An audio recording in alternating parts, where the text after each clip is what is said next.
Fala, meus amigos, estamos começando aqui mais um vídeo do canal e o tema de hoje vai ser sobre a palavra imagem, né? O curioso e belo caso da palavra imagem, que é uma palavra muito interessante para explicar não só enfim, né, o visual, mas a literatura também, né? E eu tô aqui com a minha amiga Hannah, olha só, tá vendo aqui, ó? Dá um oi pra galera lá, ó. E, ó, viu? Tá vendo lá? Olha você lá, viu? Então, e a gente vai falar um pouquinho sobre a palavra imagem, tá? No vídeo de hoje. Então, vou botar a Hannah para se divertir ali um pouquinho, tá bom? Vai lá. E antes de começar o vídeo, rapidamente falar da revista Piparote, número 4, que saiu aqui, ó, tá? Tô mostrando para vocês aqui, né, a capa. Tem meu livro aqui também na frente, né, que é um livro de poesias. E a revista Piparote, número 4, traz 3 poemas meus, né, nessa edição, que vocês encontram na página 23, tá? Então vou deixar o link aqui embaixo também, quem quiser adquirir a revista para, né, ajudar.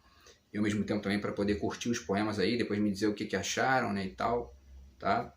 E obrigado pela revista aqui, pela oportunidade, né? Uma revista de ótima qualidade, enfim, espero que continue sempre publicando, porque é importante a gente defender aqui, estimular, né, a produção de revistas de literatura, quanto mais aparecerem melhor, né? Então o vídeo de hoje, vamos lá, né? O vídeo de hoje começou, né, a ideia que na verdade eu já escrevi um artigo sobre isso, né, em 2014, 2015, né, na época do mestrado, sobre a questão da imagem, do olhar, na época das manifestações, lá porque tinha a questão das máscaras do Anonymous, né, e aquilo me chamou muita atenção, fiz um artigo sobre isso. E agora o tema voltou, né? Porque eu estava lendo esse poema aqui, não terminei de ler ainda, né? Esse livro, né? Do Manuel de Barros, o Livro sobre Nada. E né, vários poemas interessantes. Num deles, na página 40, ele fala justamente sobre a questão da imagem, né? Ele diz o seguinte: pertenço de fazer imagens, opero por semelhanças, retiro semelhanças de pessoas com árvores, de pessoas com rãs, de pessoas com pedras, etc, etc. Retiro semelhanças de árvores comigo. Não tenho habilidade para clarezas. Guarde essa palavra clareza, porque ela vai voltar aqui no restante do vídeo. Preciso de obter sabedoria vegetal e também sabedoria mineral. Então, quer dizer, ele fala, né, que fazer imagens é operar por semelhanças, porém não é uma semelhança tão óbvia, né, quanto dizer, né, que a bola é redonda, por exemplo, né, que é uma semelhança muito óbvia. Ele diz que ele retira semelhanças de pessoas com árvores, de pessoas com rãs, de pessoas com pedras e das árvores comigo, né, com ele, né, e tal. Ele não tem habilidade para clarezas. Então, quer dizer, essa relação de semelhança entre coisas que não são tão evidentes é uma característica da inteligência humana, né? O Manuel de Barros está aqui, ó, Livro sobre Nada. E isso só aparece quando você começa a perceber que a palavra imagem não significa meramente algo que você está ali vendo de maneira muito evidente, né? O Wieland Flusser, filósofo, fala sobre isso nesse livro aqui, Filosofia da Caixa Preta, tá? Que é um livro sobre filosofia da fotografia, tá? E aí ele vai falar sobre várias questões aqui, eu separei só algumas rápidas para também não falar demais. Esse resumo que eu faço aqui é justamente para não ficar falando muito, porque senão, né? E aí ele fala sobre algumas coisas aqui, então, né? Ele fala sobre a questão da superfície, quer dizer, a primeira frase do ensaio é justamente essa: imagens são superfícies que pretendem representar algo, né? Então, ou seja, né, a imagem é uma superfície, né, que o olho apreende, e aí imediatamente há uma representação daquilo, né? Ele continua, fala sobre a questão do scanning, né, que ele chama de scanning, que é justamente essa característica de que o olhar vai vagueando pela imagem, ou seja, vai escaneando a imagem, né, e pega não só estruturas, mas também ideias, né, e tudo mais. Ele fala disso aqui também, né, ele fala que, né, está aqui, né, na página, no início, né, na página 7 e 8, ele fala: o traçado do scanning segue a estrutura da imagem, mas também os impulsos no íntimo do observador. Isso é exatamente aquilo que o Manuel de Barros está falando ali quando ele opera semelhanças, né, para além do óbvio, né, do ser humano com a árvore, né, e tudo mais. tá? E aí o Flusser continua e ele apresenta dois problemas. Ele fala, um dos problemas é o olhar que fica só na superfície, né? Que seria o simplório, né? Deriva daí justamente a palavra superficial, né? Isso é superficial, né? Isso é muito superficial, né? E o segundo problema que ele fala é o olhar que fica só na imagem, sem ler contextos, né? E textos, né? Isso já é um problema de vertigem, às vezes, ou mesmo de simplismo, né? Quer dizer, você não enxerga as profundidades, né? Ele continua, fala sobre a consciência histórica, que é importante, né? Quer dizer, você estabelecer textos para poder dialogar com essas imagens, né? Para que a imagem não fique muito ali superficial, né? E ele fala também, ele usa a palavra textolatria na página 11, que não é outra coisa senão essa questão da tal leitura literal, né? Que é ficar muito no óbvio, né? Quer dizer, e isso lembra a questão como as igrejas neopentecostais releem hoje em dia, né, os princípios da Reforma Protestante, né? A Reforma Protestante começou justamente como a proposta de uma leitura literal da Bíblia, mas um literal em oposição ao dogmático, né?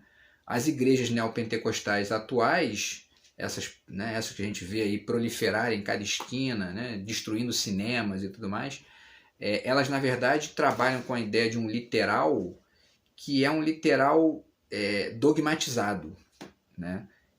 Porque é uma religião, não tem como fugir disso, né? Então, quer dizer, o interessante é pensar no problema dessa expressão literal aí, né?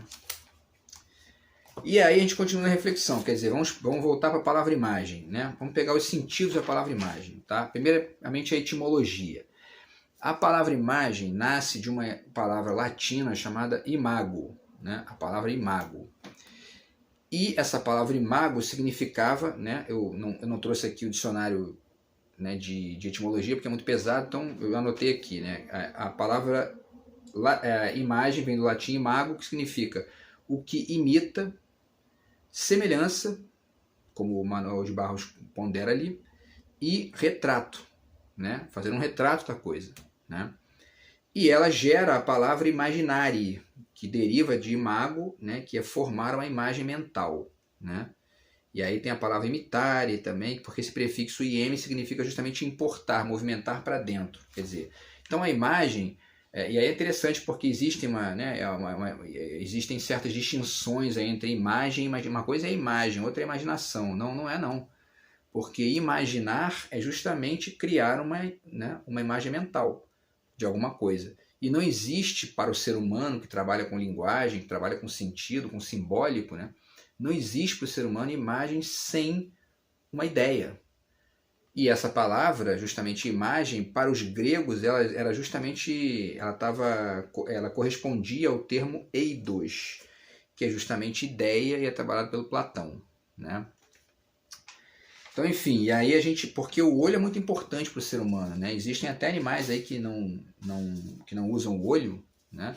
Parece que tem uma salamandra no Texas lá que não tem olho, tem uma aranha cega também lá no Sudeste Asiático, mas para a gente é muito importante, a gente se conecta com o olho, né, com o mundo através do olho. Só que é aquela história, o olho tem, né, um lado muito bom, porque a gente, né, consegue apreender toda essa beleza do mundo, toda essa riqueza do mundo, né? Mas ele também tem certas limitações, porque muitas vezes a gente fica... O olho, o Flusser fala disso no livro, né, dele. O olho tende a fazer uma leitura muito superficial da coisa, né, estabelecer contornos muito em repouso ali e tal, até por uma questão de segurança, porque isso sempre foi importante para a nossa sobrevivência.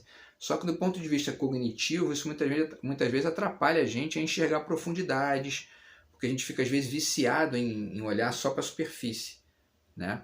E aí a gente não entende muitas vezes complexidades ligadas às coisas, né? Profundidades, amplitudes, conexões, contextos históricos, que o Flusser fala disso também, né? E isso a gente vê hoje muito isso na questão das fake news, né? Que não é outra coisa senão esse fenômeno do superficial, né? Na questão da política e tudo mais, né?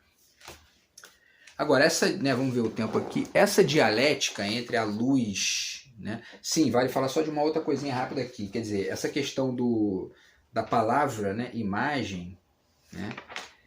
Isso tudo fica muito viciado pelo olho, né? Então, né?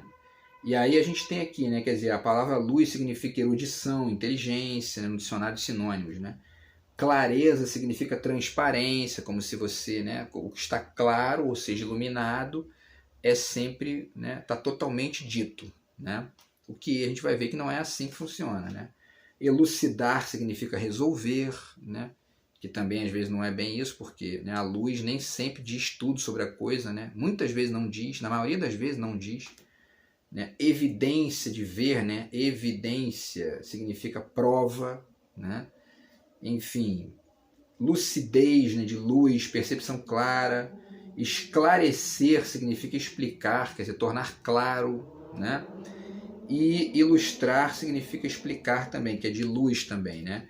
E ao mesmo tempo a palavra, o verbo assombrar, por exemplo, né, que já é algo ligado à questão da sombra, né, é tido como algo ruim, né? E a gente vai ver que quando a gente chegar aqui na questão do fantasma, vocês vão ver que não é bem assim, né? Mas enfim, e aí entra a questão, né? Porque historicamente a humanidade foi produzindo dialéticas, né, em relação a isso, quer dizer, épocas em que a luz prevalecia e depois aí outros pensadores vêm e apresentam a sombra como uma questão importante, daqui a pouco volta para a luz. O Renascimento era uma época que você percebe as pinturas, por exemplo, eram sempre muito claras, o Barroco passa a vir com sombra, né?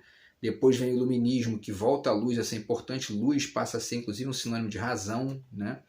E aí iluminismo, né, justamente isso, e a palavra iluminismo significa esclarecimento, né? A palavra alemã, por exemplo, para, né, para iluminismo, significa exatamente a mesma coisa que esclarecimento, Aufklärung, né?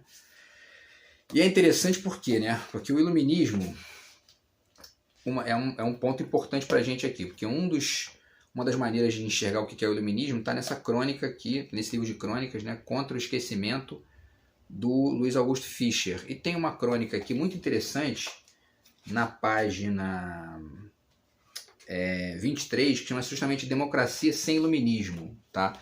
Qual é a questão? Ele comenta uma fala do Ratinho, esse apresentador de televisão aí, né? Esse programa tosco lá, que, enfim. E o Ratinho diz, não, porque eu sou mais democrático do que esses programas elitistas aí, porque eu falo o que o povo quer escutar, né? O que o povo gosta. Ou seja, né, aquela coisa tosca lá, baixo nível. E aí o Luiz Augusto Fischer se impressiona, porque fala, pô, como é que pode, né, ele pensar dessa maneira? Mas, né, e aí ele tenta refletir. Por que ele pensa dessa maneira? Porque ele pensa a democracia como sendo meramente uma questão ligada à vontade do povo. Ele esquece, ignora, né, ou realmente não conhece, um outro aspecto fundamental da democracia, que é justamente aquilo que o iluminismo gerou para a gente, que é essa ideia do esclarecimento, que é a ideia do conhecimento mais amplo, né, das coisas, que não se resume só à vontade da gente, né? Tem a ver com a necessidade de pensar mais sobre as coisas e de maneira não superficial apenas, né? Mas também tentando aprofundar. E aí o próprio, né, quer dizer, a própria filosofia foi caminhando e descobrindo que, na verdade, a luz não resume tudo, né? Isso gerou o romantismo, né? Por quê? Porque, só para dar um exemplo, né, essa ideia de que o que está esclarecido é o que foi resolvido é basicamente a estrutura do romance policial tradicional, né? Tá aqui a Agatha Christie, o Assassinato no Expresso do Oriente, é isso, né? Você tem um roteirinho linear, né? Tá cheio de problemas ali no meio, mas tudo se resolve no final. E não é que seja ruim, né? É bacana às vezes ler. Eu gosto pra caramba de Agatha Christie, adoro Agatha Christie. Mas essa estrutura vicia a gente, né, a achar que tudo se resolve, né? E a gente aí perde um pouco essa dimensão de complexidade. O romantismo aparece para poder fazer a dialética do iluminismo, mostrar, ó, luz, né, não é tudo. Existe todo um mundo aqui de sombras e tudo mais, e ao mesmo tempo de profundidades que não ficam tão evidentes. O iceberg, né, é uma metáfora boa para isso, porque o que está na superfície geralmente é uma estrutura muito menor do que aquilo que está na profundidade, né? E aí, só para dar uma dica aqui de alguns trabalhos do romantismo, tem esse aqui, o Estilo do Tempo, né, do Pedro Duarte, que é Romantismo e Estética Moderna, que é um livro muito interessante sobre isso. Tá? No meu ensaio, O Poeta, o Canibal e o Espelho, eu escolhi uma pintura do romantismo suíço, né, que é esse quadro aqui, O Silêncio, do Henri Fuseli, e vocês veem aqui, né, a preponderância da sombra, né, é tipicamente romântico esse quadro. E aí tem um nome clássico da época, que é o Francisco de Goya, né? Tá aqui esse livro bem interessante da Abril Cultural, né?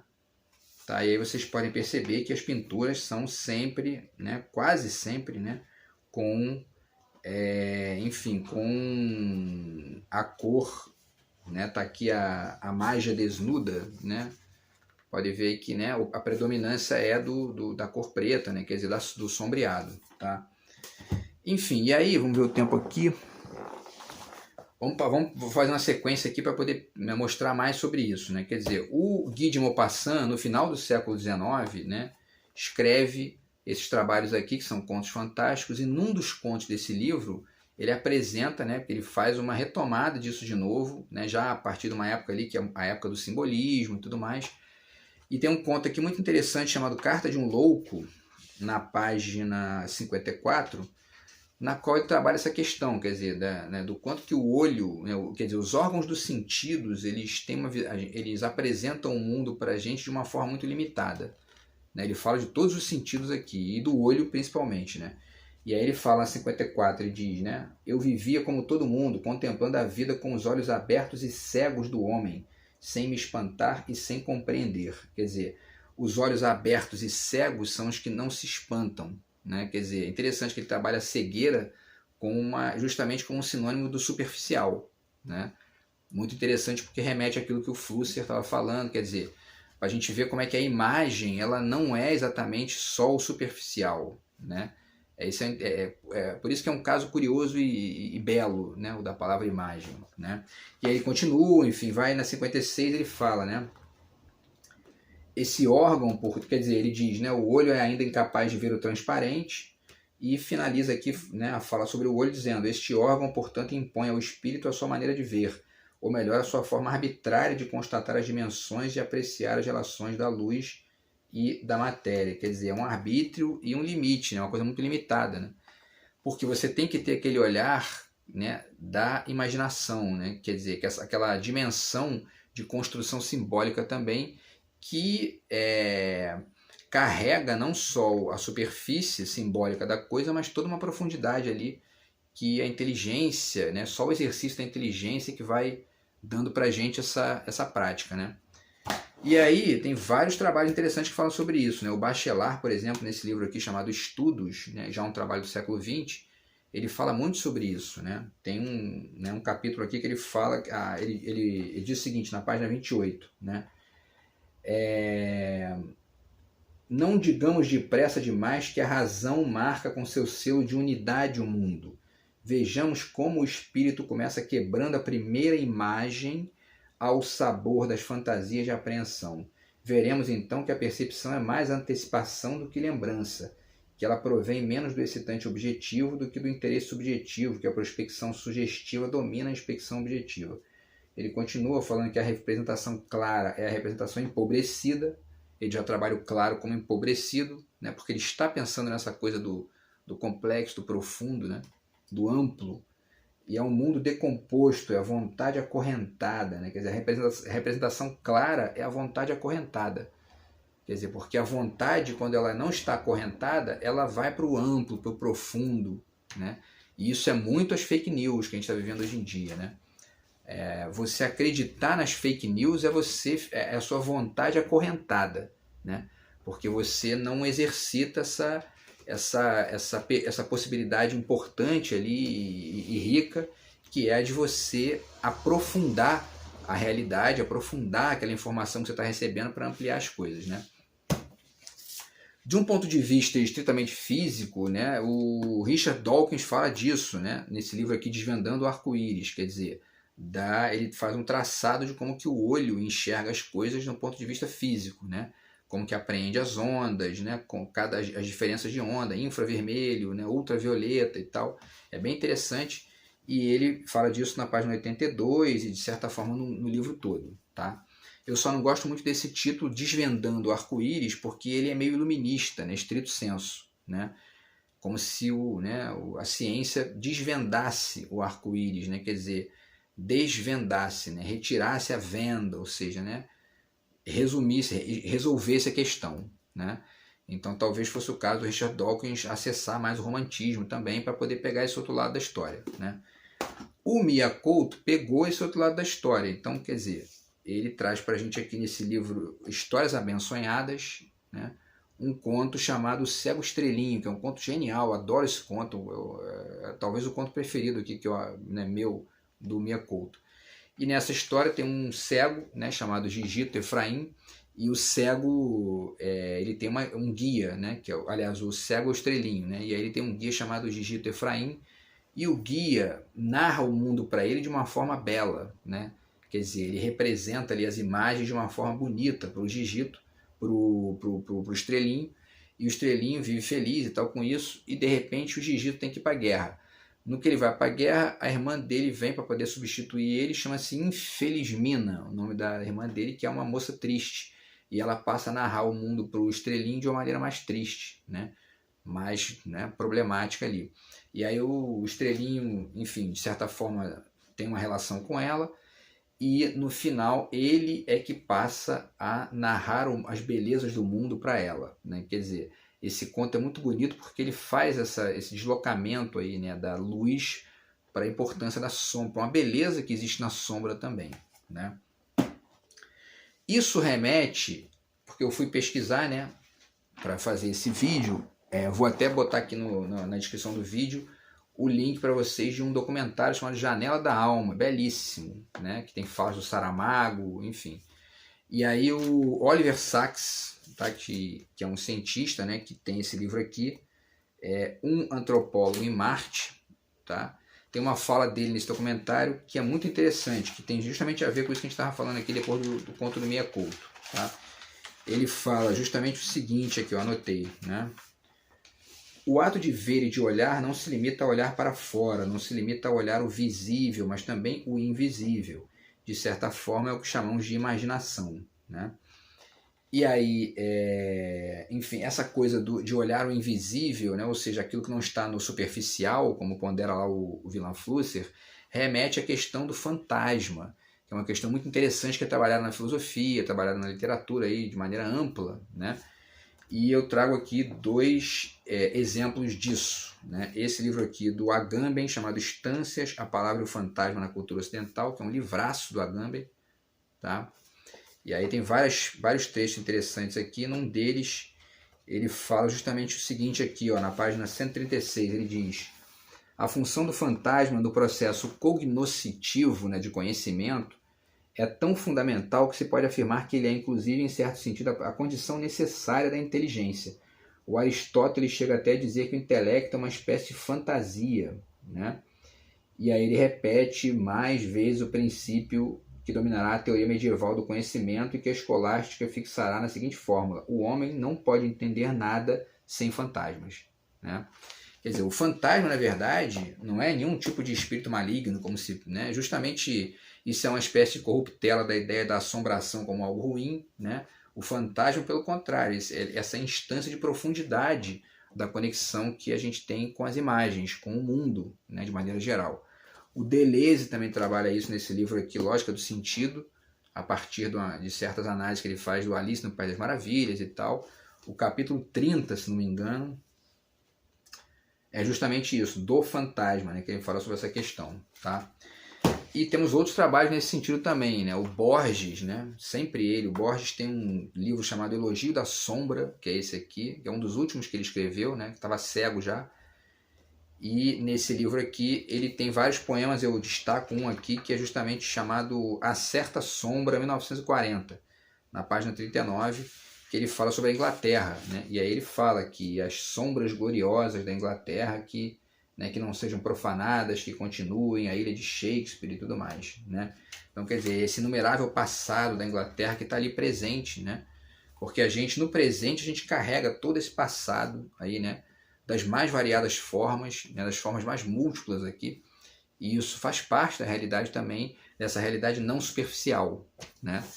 E aí, vamos ver o tempo aqui, é interessante porque tem vários exemplos, né? Por exemplo, ao contrário dessa estética do romance tradicional, do romance policial tradicional, que trabalha com uma lógica sempre linear, A Hannah Arendt foi assistir o julgamento do Eichmann em Jerusalém a partir de um olhar de sombra, porque ela é uma filósofa, né? Estava aqui falando da Hannah, que é a minha gatinha ali, que tem um nome em homenagem a Hannah Arendt. E ela conseguiu enxergar um aspecto interessante aqui no julgamento do Eichmann, justamente porque ela foi até lá com esse olhar de profundidade. Então ela não estava ali preocupada só com a fala dele, com o julgamento estrito sensu, né, aquela coisa muito superficial. Ela estava tentando pescar, né, profundidades ali. E ela entendeu que a defesa que o Eichmann fazia, né, de si como um homem trabalhador, né, um sujeito que estava ali cumprindo ordens, era justamente a banalidade do mal, né? Esse conceito que ela trabalha muito bem aqui nesse livro, que é de dizer que, né, muitas vezes essa lógica do trabalho, da regrinha cotidiana, da religião, enfim, né, sustenta muitas vezes, né, uma espécie de salvo-conduto para poder fazer as maiores barbaridades, como o nazismo, por exemplo, a Inquisição, enfim, né, a escravidão e todas essas nojeiras que a gente já viveu aí na história da humanidade, né? Então, quer dizer, a Hannah Arendt enxergou isso porque ela foi com um olhar de profundidade, né? E tem várias outras questões legais aqui que dá para deixar como dica, né, sobre isso. Tem o Deleuze nesse livro aqui, Conversações, tem um conceito interessante chamado imagem e movimento, né? Que é interessante que ele fala do cinema, né? Então, quer dizer, a fotografia é uma imagem em repouso, né? E o cinema é uma imagem em movimento. Só que é aquela história, né? A gente pode ter muitas vezes fotografias que são movimentos, porque são fotografias complexas, críticas, bem feitas. Um dos exemplos está nesse livro aqui, que é o livro da Metaficção, do Gustavo Bernardo, que ele dá um exemplo de um artista chamado Chema Madós, que é um fotógrafo artístico interessantíssimo, que trabalha com imagens paradoxais, né? Fotografias paradoxais, e você tem às vezes filmes que são superficiais, né, que a movimentação simbólica ali é quase nula, né? E essa ideia de imagem, para finalizar, ela também é trabalhada a partir da perspectiva da alienação também, né? Vamos ver o tempo aqui para finalizar, né? O Guy Debord, no Sociedade do Espetáculo, ele usa essa palavra imagem com esse sentido, né? Ele diz que o mundo, né, ele fala que tudo que era vivido diretamente tornou-se uma representação, né? E continua e tal, e aí fala na página 14 que o espetáculo, né, que é a sociedade do espetáculo, não é um conjunto de imagens, mas uma relação social entre pessoas mediada por imagens, né? Tem uma certa ingenuidade nessa ideia, né? Mas o que ele está querendo dizer não é exatamente imagem, né? É a imagem superficial, essa imagem sem profundidade, né? E aí a pessoa que está ali, né, meio que viciada nessa lógica do espetáculo, ela não aprofunda nada e fica sempre na superfície, né? E não conhece ali todos os jogos de interesses que envolvem, por exemplo, as fake news, né? E isso remete à necessidade de pensar nas coisas com atenção, né? Por isso eu indico esse livro para vocês, que é o Suspensões da Percepção, do Jonathan Crady, que ele fala justamente sobre esse tema da atenção aqui, né?